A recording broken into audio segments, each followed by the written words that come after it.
है तेरी हंसी, हृदय की गहराइयों से करते हैं तेरी हंसी, हृदय की गहराइयों से। यीशु तू ही है, तू ही है हमारा प्रभु। यीशु तू ही है, तू ही है हमारा प्रभु। महिमा हो तेरी, महिमा हो तेरी, महिमा हो तेरी, महिमा हो तेरी।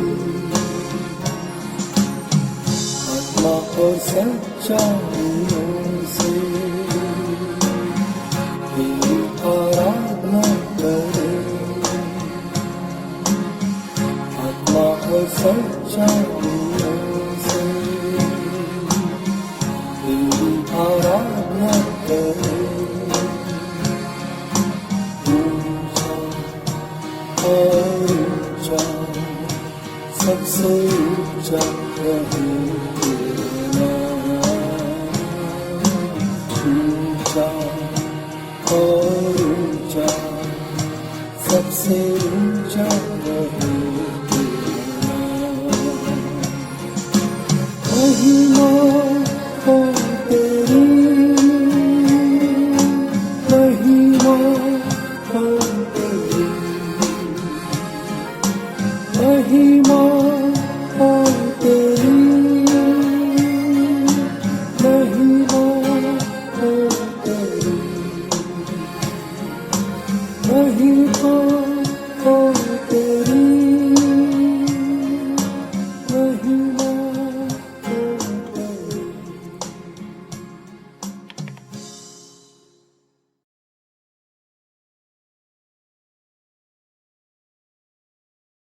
प्रभु का आनंद है मेरी आँखों, संसार में यीशु है मेरी ताकत। वो मेरा आनंद हर एक दिन में, वो मेरा सहारा है। वो मेरा आनंद हर एक दिन में, वो मेरा सहारा है। जब मैंने सोचा मैं अकेला हूँ, तब प्रभु यीशु ने मुझसे कहा। जब मैंने सोचा मैं अकेला हूँ, तब प्रभु यीशु ने मुझसे कहा। संसार के तक साथ रहने वाला मैं तेरे साथ हूँ। संसार के अंत तक साथ रहने वाला मैं तेरे साथ हूँ। प्रभु का आनंद है मेरी ताकत, संसार में यीशु है मेरी ताकत। वो मेरा आनंद हर एक दिन में, वो मेरा सहारा है। वो मेरा आनंद हर एक दिन में, वो मेरा सहारा है। जब मैंने सोचा मैं बोलूं, तब प्रभु यीशु ने मुझसे कहा। जब मैंने सोचा मैं बोलूं, तब प्रभु यीशु ने मुझसे कहा। शक्ति देने वाला, सामर्थ्य देने वाला मैं तेरे साथ हूँ।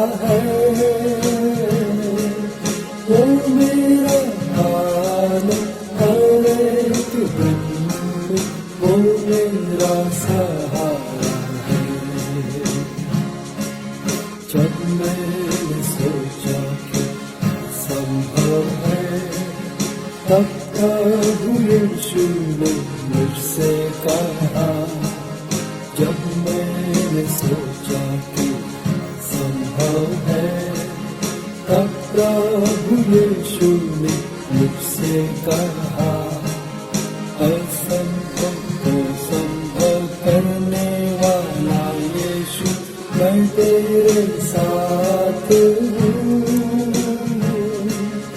असंभव को संभव करने वाला यीशु, मैं तेरे साथ हूँ। प्रभु का आनंद लेता कर, संसार यीशु आता कर। वो मेरा आनंद हर एक दिन में, वो मेरा सहारा है। वो मेरा आनंद हर एक दिन में, वो मेरा सहारा है। वो मेरा आनंद हर एक दिन में, वो मेरा सहारा है। वो मेरा आनंद हर एक दिन में, वो मेरा सहारा है।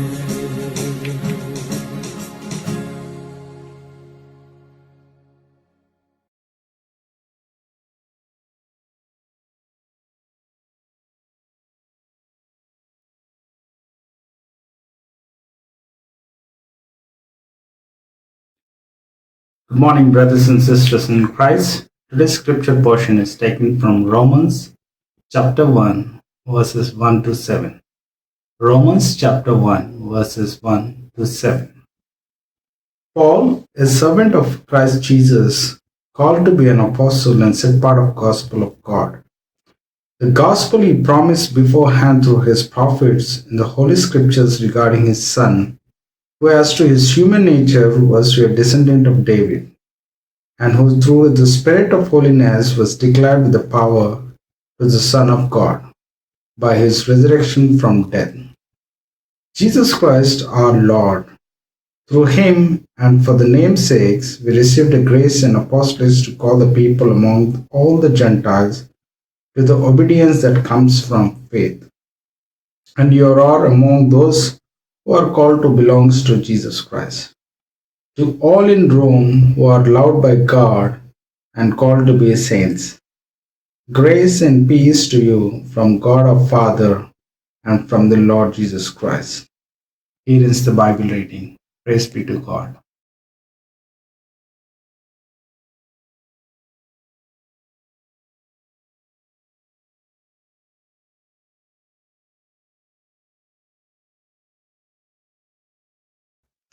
Shalom. How are you all? It's nice to meet you all through this online worship. I'm so happy that you are able to join us in this time of worship and meditation of God's Word. There's something that I would like to tell you. Some of you have been sending gifts for our ministry. Now, giving offerings is a part of the worship, right? When we go to church, when we worship the Lord, we all give offerings. We have not been doing this in this online worship because this is not a regular worship. But since some of you have been sending us your gifts, I thought let's have a time of offering. And if those of you want to give your offerings, you can give those offerings, and we will pray for those offerings and we will thank God for this offering. You can choose to give to a church. First of all, your first priority is your local church. And above all, if there is something that you would like to send for our ministry, then you are welcome to do that. See, I don't want you to take away from your giving to your church and give it to us. No. First you give to your church, and then if there is something above that, if you would like to help our ministry and the ministry that we are doing, if you want to bless us, you are welcome to send your gifts. And we will also be projecting our account details. It's on my name. And at the end of the worship, we will have our account details so that you will be able to send your gifts and your offerings and your donations for our ministry. So let me sing one hymn from Golden Bells. It is number 10. Golden Bells, number 10. All people that on earth do dwell. That is the hymn that I'm going to sing. Not a very familiar hymn, but you can join me. All people that on earth do dwell, sing to the Lord with cheerful voice. Himself with fear His praise foretell. Coming before Him and rejoice. Know that the Lord is God indeed. Without of it, He did us make. We are His flock, He doth us feed. And for His sheep He doth us sing. Oh, enter then His gates with praise, approach with joy His courts and truth. Praise loud and bless His name always, for it is seemly so to do. For why the Lord our God is good, His mercy is forever sure. His truth at all times firmly stood, and shall from age to age endure. Praise the Lord. Let us pray and let us bring our gifts and offerings to the Lord. Let's pray. Our loving Heavenly Father, we thank you for this day that you have given us to praise you and to worship you. Thank you, Lord, that you have called us out as your people, as your own people, to come into your presence, to bring your gifts and offerings of praise and worship. Lord, we thank you for this time that you have given us when we can meditate upon your word. We thank you, Lord, that you have taken care of us, you have provided for us, you have blessed us. You have been so good to us, Lord. We are so grateful to you. You have kept us safe. You have given us good health. We thank you for your manifold blessings that we have enjoyed. And Lord, at this time, we also want to bring our gifts and offerings before your throne of grace. We pray that you will accept our offerings. Bless these offerings. Bless all of us who have been able to offer our gifts and offerings to you. We pray that you will use these offerings for your glory, for the proclamation of your gospel, that your good news may be shared with people who have not heard it. And we pray that we will be able to help those who are in need. Bless these offerings, bless all of us. Continue to be with us, Lord, as we worship you, as we sing your praises, as we read your word, as we meditate upon your word. Dear Lord, please help us and guide us so that we can understand your word, we can follow your word, and we can love and honor you in our life. We commit ourselves and we commit this whole service into your hands. And with thanksgiving, we pray this prayer in Jesus' precious name. Amen. I'm glad for those who are able to join us in this time of worship. Welcome to the house of God online. Welcome into the presence of God. I want to thank Brother Anand Potla, who has read the scriptures for us, those who are singing and leading the time of worship. As you know that we have finished the book of Nehemiah and we want to start another book. I asked for your suggestions. There are two sisters who are mature believers, they suggested that we study the book of Revelation. This is a very challenging study. I also wanted to have this study, but then I thought that online it will be very difficult to study this book. There are certain passages from which I can preach, but to study as a book, I think we will have to have some charts, some pictures, so that we understand the concepts from this book. It is a very figurative language that is being used in the book of Revelation. So it is very difficult to understand it. And I thought online it will be much difficult for me to explain to you and for you to understand it. So I decided not to have the book of Revelation. Maybe in future, if God allows, God leads. My desire, my intention was to study the Gospel of John. I thought we will start in the New Testament with the Gospels. We'll try to understand the life of Jesus and his ministry, and then we will go on. And I was preparing for that. But then suddenly, God showed me the book of Romans, the epistle to the Romans, Paul's epistle to the Romans. And I was not ready for that, but then I believe that this was from the Holy Spirit. And so I said, okay, let us study the epistle to the Romans. Now, this is also a very difficult book. This can be called a book of doctrines. All the basic Christian doctrines are discussed in this epistle. Paul wrote this epistle to the church at Rome. Now, the church at Rome was a mixed church. Many were Gentiles, but there were also Jews. And so Paul is trying to make them understand the Christian doctrine, the doctrine of sin, the doctrine of salvation, the doctrine of justification, the doctrine of sanctification, the doctrine of Jesus' substitutory death on the cross, his death on the cross on our behalf, the forgiveness of sins, and there are so many. So this book is a book of doctrines. So let us be prepared. And I hope that this will help us to have our foundation strong.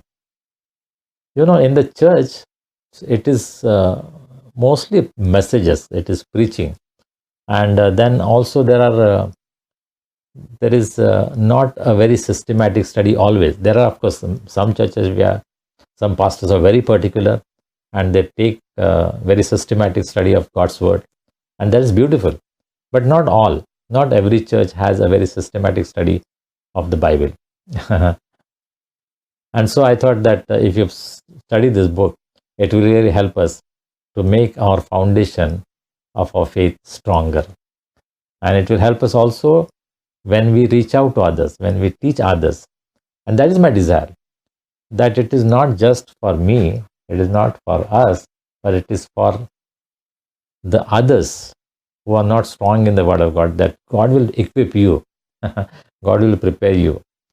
I really desire that each one of you would become a preacher. Each one of you become a strong witness for the Lord, that you will reach out to others. You may not talk to 10 people, 50 people, 100 people, but you can talk to one person. You can teach the Word of God to one person, 2 people, 3 people, whatever it is. And that is my prayer, that God will encourage all of us through this study of the book of Romans to be the teachers of God's Word. And God will use each one of us as a channel of blessing for others. So may God bless all of us. I'm going to learn along with you. It is not that I'm going to teach, but we will study together. So I invite you to join me in this journey in the book of Romans. Let us travel together with Paul and let us see what the Holy Spirit has to teach us. Let us invite God, the Holy Spirit, to be our teacher, to teach us from the book of Romans. Let's have a very blessed experience of studying God's Word together. So let's go together in the book of Romans, Paul's epistle to the church at Rome. Romans chapter 1, verse 1. Paul, a servant of Christ Jesus, called to be an apostle and set apart for the gospel of God, This is a greeting as he begins his letter to the church at Rome. Paul is writing to the church at Rome, which he has not visited, but he's writing to encourage them, the believers there. So Paul introduces himself. How does he give his introduction? Paul, a servant of Christ Jesus, called to be an apostle. What a beautiful introduction he gives. Today, the important people would probably like to say, I'm a pastor, I'm a reverend, or right reverend, or most reverend, I'm a doctor, and so on. We are very proud to talk about our titles or degrees, isn't it? And the higher we are, the more degrees. That's what we find in our churches today, isn't it? But see the introduction that Paul does. What does he say? A servant of Christ Jesus. Why does he call himself a servant? The word that he's using here, the Greek word doulos. Doulos means a slave. And slave in those days meant terrible. The Jews also had slaves and they had some rights. But the slaves under the Roman rule had no rights whatsoever. They were considered like things. You could treat them anyhow you want. You could kill them, you could beat them, you could do anything. And they could not raise their voice. That is the kind of life the slaves were living. And Paul calls himself a slave of Jesus Christ. Paul was like a PhD of those days. Highly learned. He was in the leadership of the Jewish synagogue. He held a very responsible post in the Jewish community. But of course, when the Lord called him, his life was transformed, his life was changed, and he became a disciple of the Lord Jesus Christ. He became a witness for the Lord Jesus Christ. But he comes to realize and he understands himself as a slave to Christ Jesus. See, when Paul is saying Christ Jesus, he is kind of turning it, When we say Jesus Christ, isn't it? As if Jesus is a first name and Christ is a second name. But no, Paul says Christ Jesus, because Christ is a title. That is a Messiah, the anointed one. So he says he is the anointed one, he is the Messiah whom he has come to know. Paul had a very personal encounter with the Lord Jesus Christ. And he knew him as the anointed one, God's anointed. He is the Messiah for the whole world, for the Jews especially, and for the whole world. So he's calling himself, he is the slave of Christ Jesus, the anointed one, and Jesus. And then he was not just a servant of Christ Jesus, but he was called to be an apostle. In a very special way, Paul became an apostle of the Lord Jesus Christ. The 12 disciples were called apostles. And there was few others, like Barnabas and some others. They were also called apostles. But in the first century, Paul had this honor to be called an apostle because he had a special revelation of Jesus Christ. He encountered the living, resurrected Lord on the road to Damascus. He had this special encounter and his life was transformed. And so he was called by the Lord Jesus Christ and he was sent. What is an apostle? Apostle is a person who is sent. So Christ Jesus himself has sent him. It was not any church, it was not any group, it was not any authority, but it was Christ himself who had sent him. And so he calls himself an apostle of Christ Jesus. Today there are many people who call themselves apostles. But from their life, we need to know whether they are really called by the Lord, whether they are sent by the Lord Jesus Christ. Paul was sent out as a missionary for the Gentiles, and so he was an apostle. And further he says, set apart for the gospel of God. His life was set apart. Of course, as a Jew, as a leader of the Jewish community, he already had separated himself for God's work. But when Jesus called him in a very special way, he was set apart. When God spoke to him after his conversion, God told him, "You are set apart for me, for the ministry to the Gentiles." God had a special ministry for Paul. He was set apart for Jesus, set apart for God, set apart for God's work. So Paul gives an introduction about himself. He doesn't talk very highly about himself, but he talks about the grace of God in his life, what God has done in his life. It is God who has chosen him. It is God who has sent him. It is God who has set him apart. That is what our introduction, that is what our identity has to be. It is not what this church calls me or what this community calls you or this person calls you, but it is what God has done in your life. Has God set you apart? Has God sent you to be an apostle? Has God sent you as a missionary? Has God sent you as a pastor, as a leader, as a disciple, as a witness? That is what is important. And where it all began? With Paul's encounter with the living Lord Jesus. That was the beginning of his relationship with the living God. And for you and me, that should be the beginning. Our personal encounter with the living Lord Jesus. When we come to know him face to face as our personal Savior and Lord, when we commit our lives to the Lord, then our spiritual journey starts. Then we are set apart. Then we are sent out. Only after the day of Pentecost, the disciples were sent out as God's children, as God's apostles, as God's missionaries. So that is the beginning of our identity. What about you? Where did your Christian life begin? Did it begin at the cross? At the foot of the cross when you surrendered yourself to the Lord Jesus Christ? What is your identity?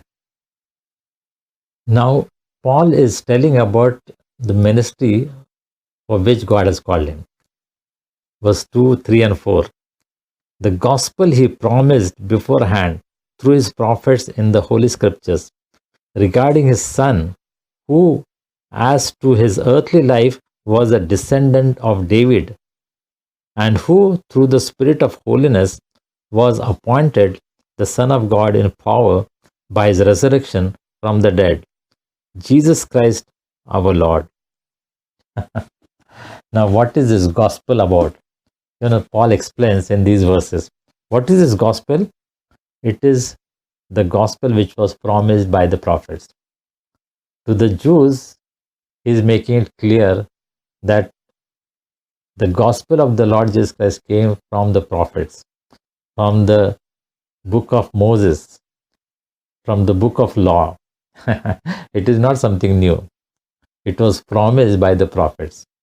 So it is from the scriptures he is proving that Jesus Christ was that promised Messiah. And then he talks about his earthly life. That his earthly life was a descendant of David. He was in the lineage of David the king. He was in the royal family. He came from the royal family. See, he is first introducing himself and then he's talking about the gospel. And what is the gospel? It is about the Lord Jesus Christ. So he's introducing Jesus Christ. That it was prophets, that it was promised by the prophets in the scriptures. Then he came through the lineage of, he came as a descendant of David. And then verse 4, and who through the Spirit of holiness was appointed the Son of God in power by his resurrection from the dead, Jesus Christ our Lord. Paul also is emphasizing the resurrection of the Lord Jesus Christ. That was something that was unique. I'm sure that was the talk of the town those days. Everybody was talking about the resurrection of the Lord Jesus Christ. And the gospel was preached with authority because of the resurrection of the Lord Jesus Christ. It was because of the resurrection of the Lord Jesus Christ that the disciples were bold. They were very courageous to proclaim to the world that Jesus is risen. Their faith was not in somebody who was dead, but somebody who was resurrected. And so Paul in his epistle, Paul in his letter to the Romans begins by explaining who Jesus is, what is the purpose of his coming, what is his background. So he's talking about the Lord Jesus Christ, that how he was promised by the prophets, and how God confirmed through the resurrection that he is truly the Son of God. The resurrection proved that Jesus is divine, that he is Son of God. He was victorious over death.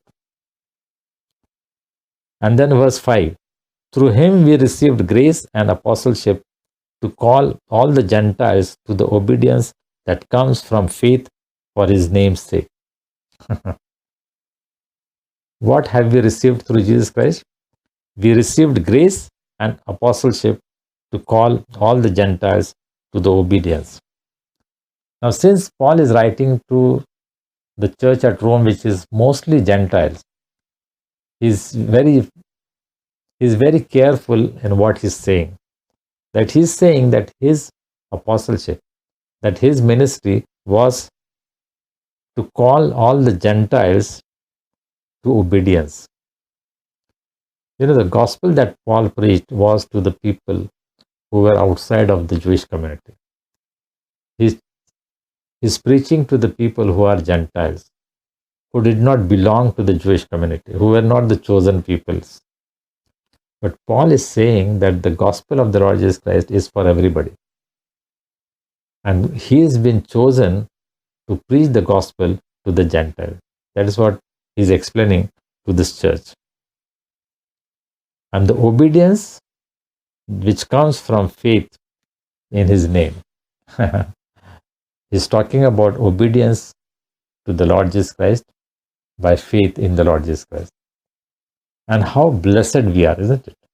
How blessed we are that we have received this faith. Maybe we have received it in our family, from our parents, from our grandparents. We received it in our church.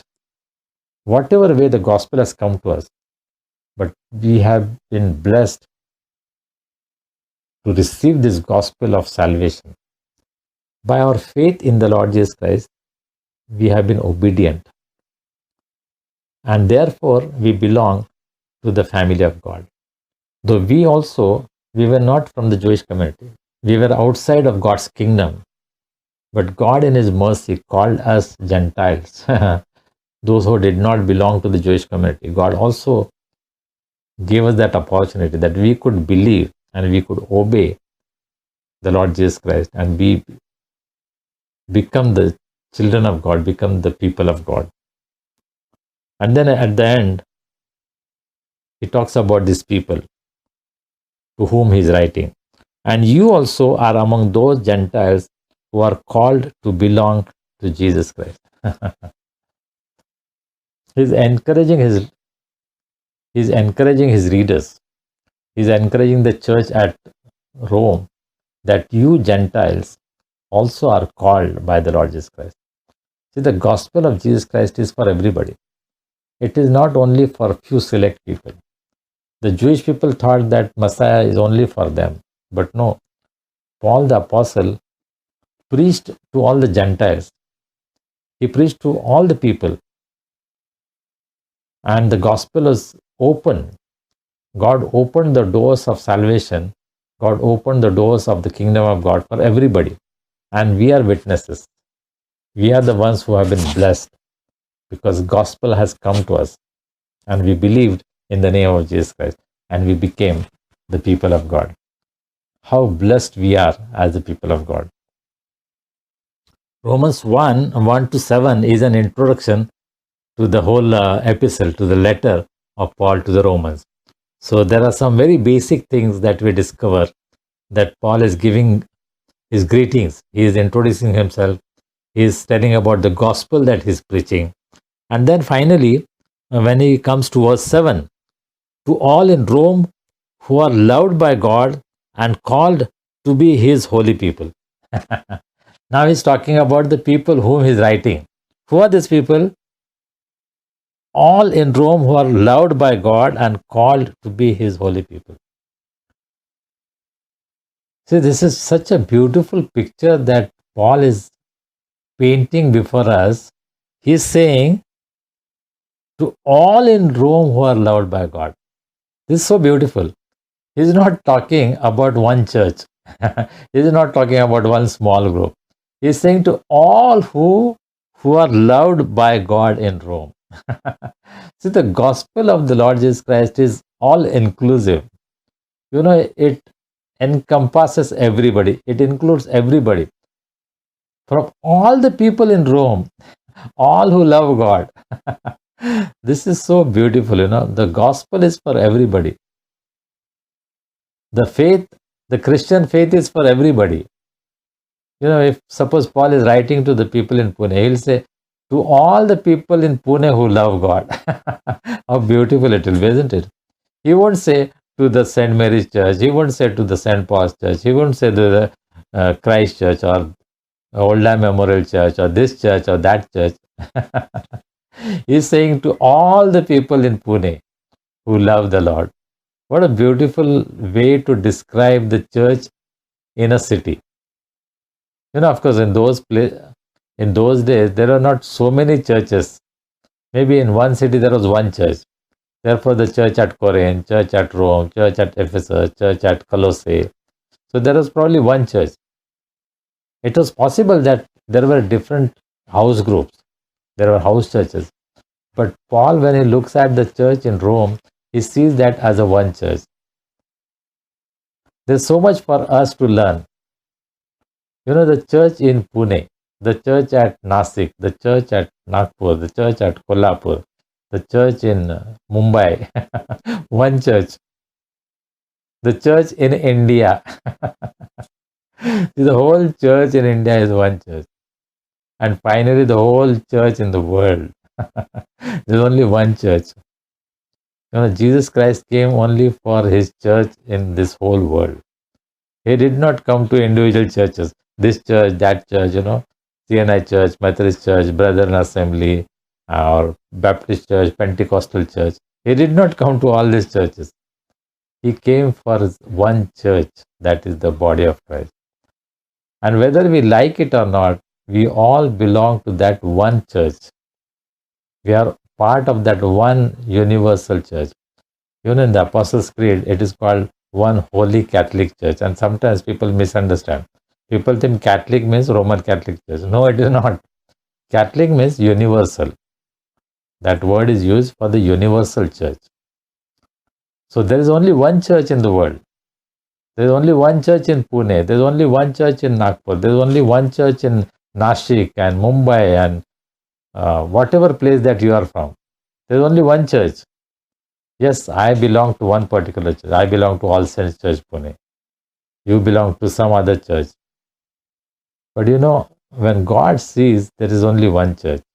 And so Paul is saying, to all in Rome who are loved by God. What is the identity of the people of God? That these people are loved by God. What a beautiful way to describe the people. That these are the people who are loved by God. It is not because they belong to this social status. It is not because they belong to this caste or this color or this and that. But because they are loved by God. So there is no difference whether Gentiles, Jews or whatever. They are not Greeks or Jews or whatever. They are only called as the people who are loved by God. What a beautiful way to look at the church. May God open our eyes to see the church as it is. We always inquire, oh, which church are you from? Oh, you are from this church. Oh, you are from that church. And then we classify people according to this church and that church. But when Paul is looking at the church in Rome, he is saying, all the people in Rome who are loved by God.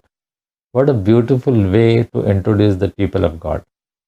These are the people who are loved by God. You know how beautiful it is for you and me to know that we are loved by God.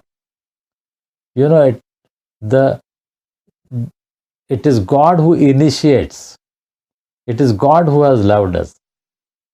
It is not that we first loved God. It is not that we chose God. It is not that we chose to become Christians. No, it is the work of God in our lives.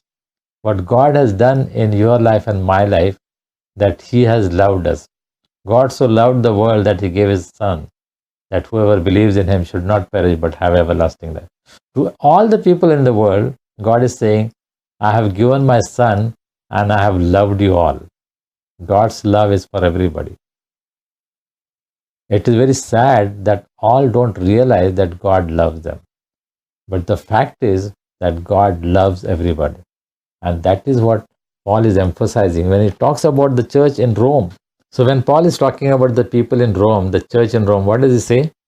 To all in Rome who are loved by God and called to be His holy people. See, first of all, they are identified by what God has done for them, that God has loved them. And then God has called them to be His holy people. This is also important. What God has done in our lives, that God has called us to be His holy people. Now, how do we become holy?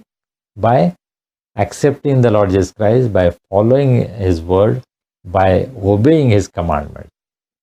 But it is God's desire that we should be holy people. You know, the very word church comes from the word ecclesia, right? Ecclesia means called out ones, those who are called out of this world. That is the identity of the church. Unfortunately, that is not the identity that people recognize today. People are known because of the building. Oh, this building, this church. Or this kind of people, the way they dress, these are Christians. In the Hindi movies, the Christians are portrayed as one who drink, smoke, dance. These are the Christians. We have lost our identity. What is our true identity? Called to be His holy people. What is a church? Church is a people who are called out from this world, set apart to be His holy people. What is holiness? Holiness means setting apart. Christians are people who are set apart for God's purposes. Whether you like it or not, when you call yourself a Christian, that means you have been set apart. When you are a member of a church of the body of Christ, when you are a member of the church of Jesus Christ, the body of Christ, then you are set apart. Set apart, that means you are holy. Holy does not mean that you follow some rituals. Holy does not mean that you look very pious. Holy does not mean that you kind of impress people by the things that you do, the works that you do, the good works that you do. No. You are already set apart to do the good works. First, you are called out, then you are set apart, so that you can do good works, so that you can be a witness, so that you can be a blessing for the people. God expects all of us that we should be set apart. We should be holy people. It is not a prerogative for some people.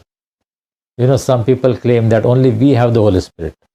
Some people claim only because we do this, we are the church. No. Everybody who believes in the Lord Jesus Christ is a church. He becomes a member of the universal church of Christ, the body of Christ, whether you like it or not. So if the other person who does not belong to your church, whom you don't like, whether you like it or not, he is a member of the church of Christ, the universal body of the Lord Jesus Christ. We are all members and we are called out to be holy. That is God's desire. That is God's plan for each one of us. And we need to look into our own lives. We need to We need to check whether I am fulfilling the plan of God, the purpose of God in my life. God has called me to be holy. We have to confess that we are not living a holy life. Yes, we call ourselves Christians, but our lifestyle does not show that we are the followers of the Lord Jesus Christ, because we are not set apart. God has called us, but we have not been holy. We have not been living holy life. We have been living sinful life. We are living like everybody else in the world. What others are doing in the world, the same things we are doing. We are no different. There is corruption in the church. There is sin in the church. There is fighting in the church. There is all kinds of things which is happening in the world is happening in the church today, isn't it? So are we a church? I think that is the question we have to ask ourselves. If we call ourselves a church of Jesus Christ, are we set apart? God has called us to be His holy people. And I'm sure that all of us will confess that we have failed miserably. And so at the beginning of this study of this letter, God calls us to repent. We all need to repent. I need to repent. You need to repent. That God, we have not been living a holy life. Yes, you have called us to be holy. That is your desire for us. That is your plan for all of us. But we have failed in our responsibility. We have not been obedient to your call. We have broken your commandments. Your word tells us that we are loved, but many a times we are not realizing that how much we are loved. To love me, God had to send His Son to die on the cross. Jesus had to pay the price for my sin. He died on the cross so that I can become the child of God. Have you realized that in your life? What sacrifice Jesus has done for you? You are loved by God, and then you are called out to be holy. May God help all of us to humble ourselves, to understand what is God's plan for my life. Very often we probably pray, God, I want to know your will. God has revealed His will. First, that He has loved us. Secondly, He has called us out to be holy people. And if we are not doing that, then we are disobeying God. We have failed in our responsibility to be the children of God, to be the church. The church today, what is its witness? What is the church known for? When the people outside the church, when they look at the church, what do they see? Do they see these are the people who are loved by God? These are the people who are loved by God. These are the people who are holy people. Is that my testimony? Is that our testimony? I think we need to examine ourselves. We need to look into our own lives. Let's confess that we have failed. Let's ask God to forgive us, to cleanse us, and to make us worthy to be a part of His body, a part of His church. Paul closes this introduction of this letter with these words: Grace and peace to you from God our Father and from the Lord Jesus Christ. See, he greets the people, he introduces himself, he tells them what is gospel, he tells them what they are in the sight of God, that they are loved by God, they are called out to be holy people. And then he ends this introduction or this greetings with these words: Grace and peace to you from God our Father. Grace and peace. Grace is something that is given to you when you don't deserve it. See, the salvation of God, the forgiveness of our sin is something that we don't deserve. We are worthy for God's wrath, God's punishment. And yet God has loved us so much that He has forgiven us, that He has made us His children. That is grace. God gives us what we don't deserve. That is God's grace. And His peace. In our worship, I always use the word shalom. Shalom is the word for peace, but that is much more than just peace. It is the word shalom means it covers everything of a human life. There is nothing that is lacking. When you receive shalom, that means you have everything. That is your everything in its fullness. You don't lack anything. It is not just mental peace, it is not just spiritual peace, but it is everything. You have the blessings of God. You have the fullness of God's blessing. When we talk about peace, that is peace with God, peace in God, and peace in our life. God wants us to enjoy that peace, that shalom, which is a holistic life. Everything that is good belongs to us because of the Lord Jesus Christ. In God, we have this grace and peace. And that is what the desire of Paul for his readers, for the church. And that is God's desire for you and me today. That God wants us to have His grace and His peace in our lives. Have you enjoyed that? Have you received that first of all?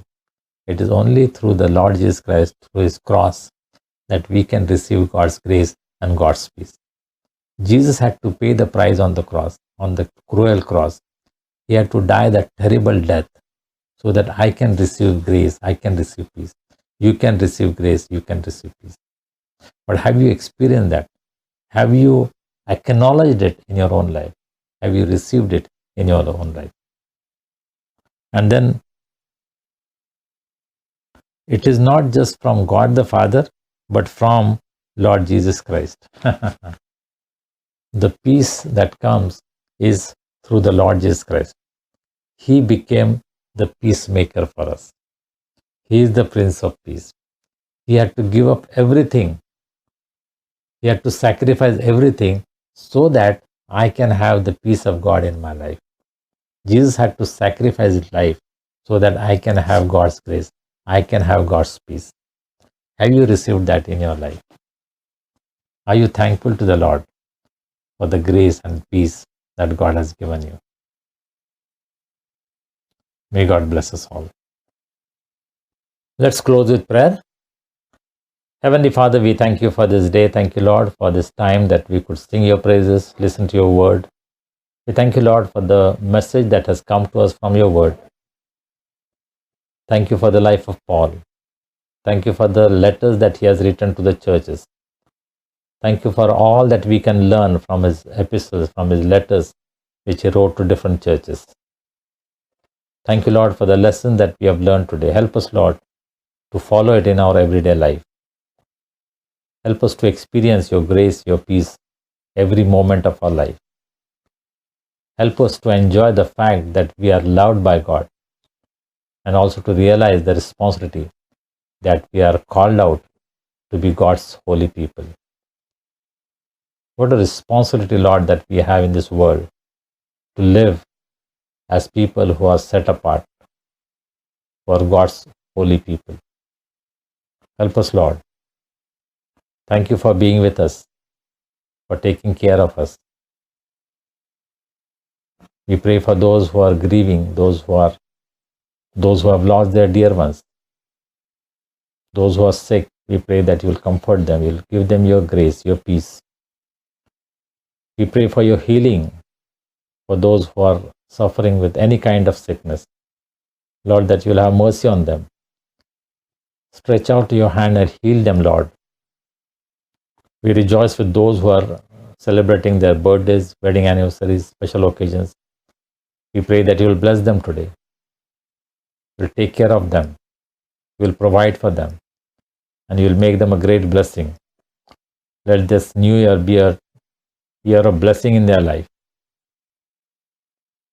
Lord, we pray for every family, every member who is part of our fellowship. We pray for your abundant blessings upon them. We pray that as we learn together from your word, we will be drawn close to you, that our lives will be established and built upon your word. Keep us safe, Lord. Take care of us.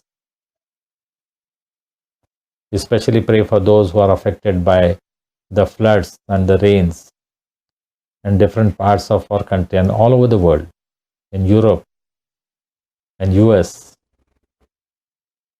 and many places because of the natural calamities. Many lives have been lost. Lord, we pray for your grace, your peace, for your comfort. Provide for those who are suffering, Lord. Take care of them, Lord. Help us, Lord, as a church to reach out to people who are suffering, who are in need, that we will share the love of God and we can take care of the needs of people. Continue to be with us, Lord. Take care of us, Lord. Keep us safe during this next week and bring us back again to praise you and to worship you. We commit our lives afresh into your hands. Bless us, Lord. For we pray this prayer in Jesus' precious name. Amen. Let's pray the Lord's Prayer. Our Father, who art in heaven, hallowed be thy name. Thy kingdom come. Thy will be done in earth as it is in heaven. Give us this day our daily bread. Forgive us our trespasses, as we forgive those who trespass against us. Lead us not into temptation, but deliver us from evil. For thine is the kingdom, the power and the glory, forever and ever. Amen. And now the grace of our Lord Jesus Christ, the love of God, and the fellowship of the Holy Spirit rest and abide with each and every one of us, our families, and all God's people, both now and forever. Amen.